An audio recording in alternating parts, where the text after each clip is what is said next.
war raged on. Arx remained the center of power as the races united behind the Divine. But the Voidwoken attacks continued as they did elsewhere. Arx would see many more long years of war.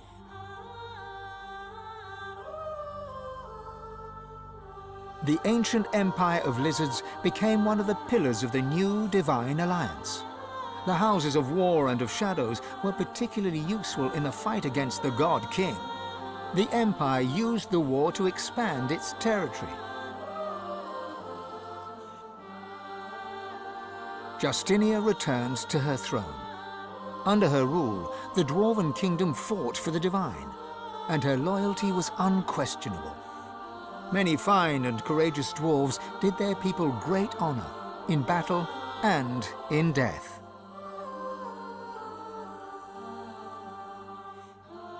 With Lucian gone, the elves reluctantly rejoined the Divine Alliance. Their place in the war on the Void would entirely depend on the integrity of the new Divine.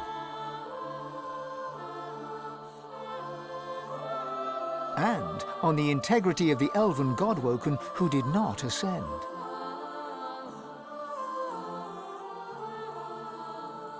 And here and there, across the world, what was left of the Black Ring fought on. The island of Fort Joy remained a sorcerer's paradise, a place of exile for those whose sorcery threatened to bring in the Void. For their well-being, its residents depended entirely on the benevolence of the new Divine. Reaper's Coast struggled on. The farms and the fisheries fought to feed the people against the Voidwoken blight.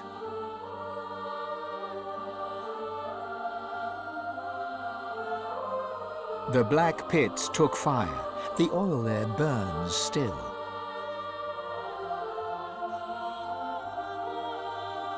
Driftwood teetered on the edge of starvation until the night the Voidwoken came from the sea. All were killed. This did, however, put an end to the famine. The nameless isle had vanished. Although only open water remained, by instinct ships would steer clear. None of the captains could articulate why. Young Han grew up a warrior and became one of the Alliance's greatest generals. But even he could not win the war. Almira and Mihaili settled in an abandoned homestead. The locals liked and respected Almira. She never wanted for help, and deals always fell to her favor. Outsiders were often suspicious, but no local would speak against her. With a new Divine at the helm, Malady had a powerful ally, but she was in no hurry to call in her favor. After all, it might be the last thing she ever did. Having performed the greatest act of necromancy in history, Tarquin found the new world unchallenging. He became obsessed with rumors of another plane of existence. One day he vanished and was never seen again.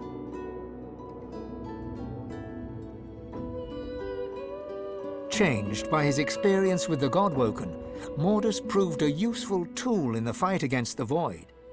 The Alliance quickly learned to keep him away from ordinary soldiers for the sake of morale. Jehan the Demon Hunter never stopped hunting for demons.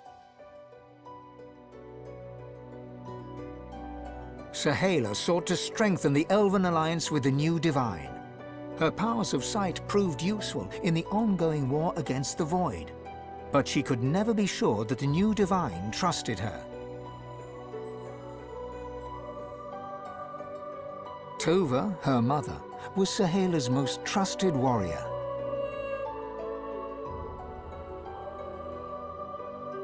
Fane traveled Rivellon, notebook in hand, recording the wonders he discovered. He kept a socket peeled for signs of the Eternals, hoping to find the wife he had lost. He's still looking.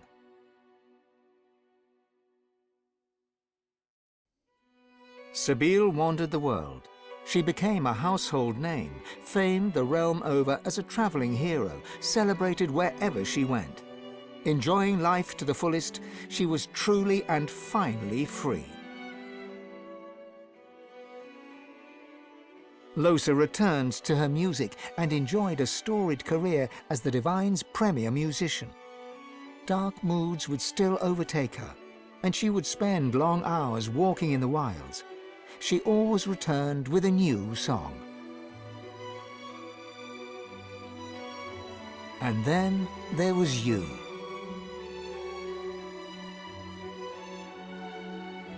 For how much of this do you take credit or blame? And what kind of divine were you as the world battled on? Did you show mercy or strength? Did you sacrifice others as Lucian had done? Did you regret becoming divine? Should you have given your soul and sealed the veil? Only you know the truth. Only you know if you atone for your sins.